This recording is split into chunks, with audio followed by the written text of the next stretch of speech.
नमस्कार विद्यार्थियों, वंदेवाणी हिंदी साहित्य चैनल में आप सभी का स्वागत है। हमारे टॉपिक चल रहा था अलंकार। विद्यार्थियों, अलंकार में हम शब्द अलंकार पढ़ रहे थे, जिसमें हमने 4 जो अलंकार थे वो पढ़ लिए। और आज हमारा जो 5वां और अंतिम अलंकार शब्द अलंकार है, जिसको हम पढ़ेंगे अनुप्रास अलंकार को। तो हम शुरू करते हैं विद्यार्थियों, अनुप्रास अलंकार। तो इसकी परिभाषा जान लेते हैं कि अनुप्रास अलंकार की परिभाषा क्या है।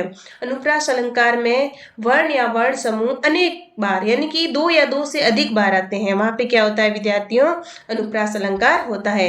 इस अनुप्रास में वर्ण या वर्ण समूह अनेक बार आता है, यानी कि 2 या 2 से अधिक बार ही आएगा। वहां पे क्या होगा, वहां पे अनुप्रास अलंकार होगा। उदाहरण के लिए हम समझ लेते हैं कि भगवान भागे दुख जनता, भगवान भागे दुख जनता देश की फले फूले। भागे दुख और जनता देश की फूले फले।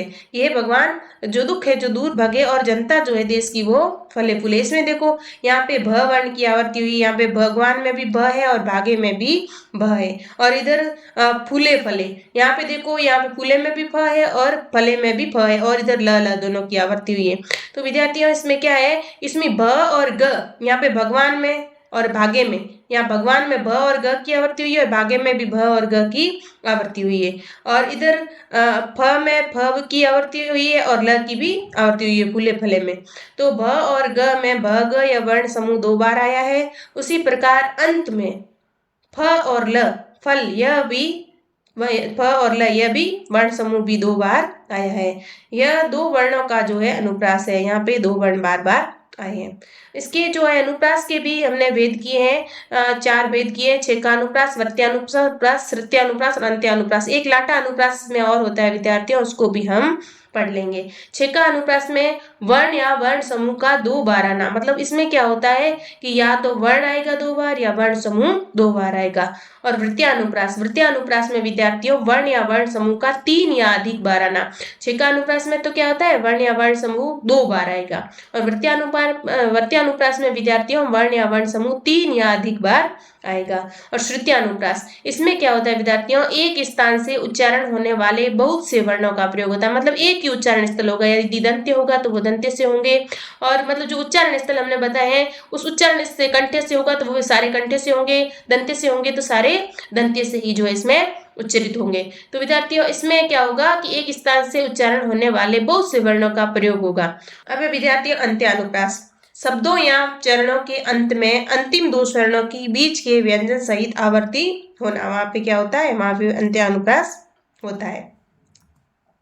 अब हम पहला पढ़ते हैं छेका अनुप्रास। इसमें एक वर्ण या वर्ण समूह की 1 बार आवर्ती होती है, अर्थात वर्ण या वर्ण समूह 2 बार आता है।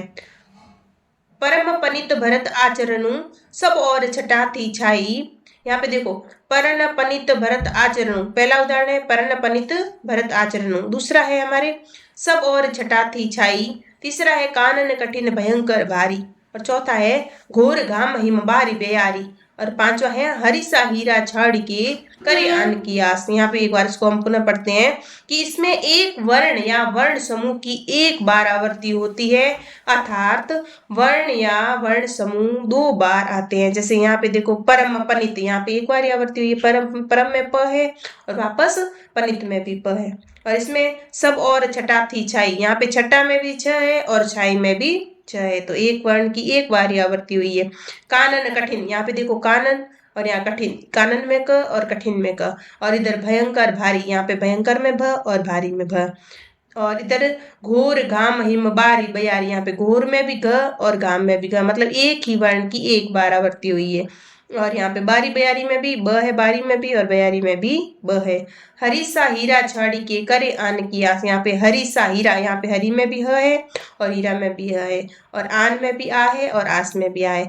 तो विद्यार्थियों, इसमें एक वर्ण या वर्ण समूह की क्या होती है, 1 बार आवर्ती होती है, अर्थात वर्ण या वर्ण समूह 2 बार ही इसमें आता है, ज्यादा नहीं आता है। वहां पे क्या होता है, वहां पे छेका अनुप्रास होता है।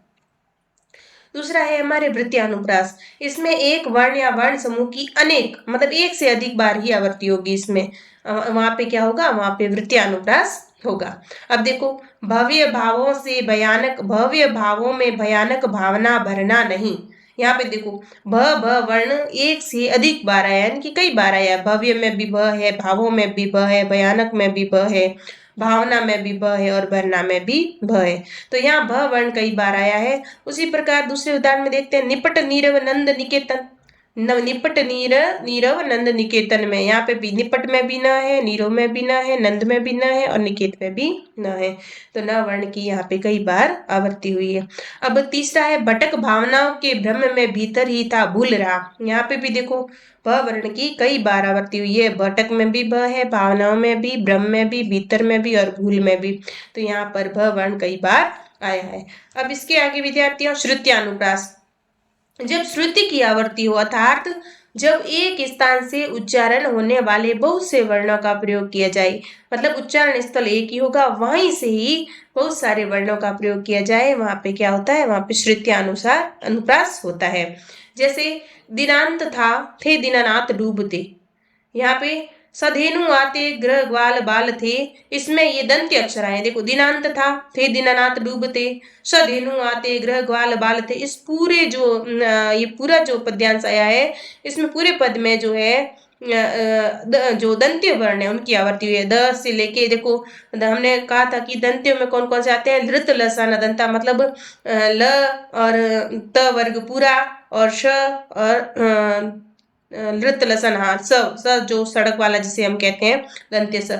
तो यहाँ पे सारे जो है दीनानाथ था, दीननाथ डूबते, सधेनु आते ग्रग्वाल बाल थे, इसमें सारे सारे जो है दंत्य वर्ण है उनकी आवृत्ति हुई है। वो एक स्थान से उच्चरित होने वाले बहुत सारे वर्णों का यहाँ पे प्रयोग हुआ है। यहाँ पे देखो द न थ थ द न थ थ स ध न त ल ल थ, ये सारे सारे जो है वर्ण हैं, ये सारे दंत्य वर्णी है। तो वहां पे क्या है, सत्यानुप्रास होता है। अब विद्यार्थियों, सत्यानुप्रास के बाद में हम देखेंगे अंत्यानुप्रास। अंत्यानुप्रास में क्या होता है विद्यार्थियों, जब दो या अधिक शब्दों या वाक्यों या छंदों के चरणों के अंत में अंतिम दो स्वरों के बीच के व्यंजन सहित यदि आवर्ती हो।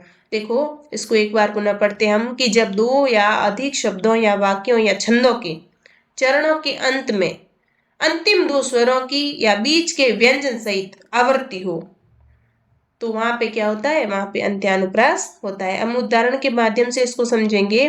जैसे नब लाली चाली निशा चटकाली धुनिकीन, यहाँ लाली चाली चटकाली इन शब्दों के अंत में बीच के व्यंजन ल सहित अंत के दो स्वरों आ और ई की आवर्ती हुई है। एक बार इस उदाहरण को पुनः पढ़ते हैं कि नब लाली चाली निशा चटकाली धुनिकीन। यहाँ पे लाली चाली चटकाली इन शब्दों के अंत में बीच के व्यंजन ल सहित अंत के दो स्वरों आ और ई की क्या हुई है, आवर्ती हुई है। तो यहाँ पे अंत्यानुप्रास हमें दिखाई दे रहा है। दूसरा उदाहरण हम देख रहे हैं कि दुखी बना मंजू मना ब्रजांगना। दुखी बना मंजू मना ब्रजांगना, यहाँ पर देखो बना मना और ब्रजांगना शब्दों के अंत में बीच के व्यंजन न के सहित अंत के दो स्वरों अ और आ की क्या हुई है, आवर्ती हुई है। एक बार इसको पुनः पढ़ते हैं तब हमें पता चल जाएगा कि दुखी बना मंजू मना ब्रजांगना, यहाँ पे मना ब्रजांगना बना शब्दों के अंत में बीच के व्यंजन न, जो न आया है ना, बना में न आया है, मना में न आया है, गना में न आया है, इनके सहित अंत के दो स्वरों अ और आ की आवर्ती हुई है। तो यहाँ पे क्या है, यहाँ पे अंत के दो स्वरों की आवर्ती होने के बाद में जो हमें अंत्यानुप्रास दिखाई दे रहा है वो इसमें देखो, वैसे देखा जाए तो यहाँ पे ऊ की भी आवर्ती हुई है। जैसे दुखी में दू है, मंजू में ऊ है, तो इस प्रकार से जो है ऊ शब्द की भी आवर्ती हुई है, आ की भी आवर्ती हुई है। तो यहाँ पे क्या है, यहाँ पे हमारे अंत के दो स्वरों में आवर्ती हुई है। और मना मना और ब्रजांगना शब्दों के अंत में बीच के न व्यंजन है उसका भी जो है यहाँ पे आवर्ती हुई है, यहाँ पे अंत्यानुप्रास है।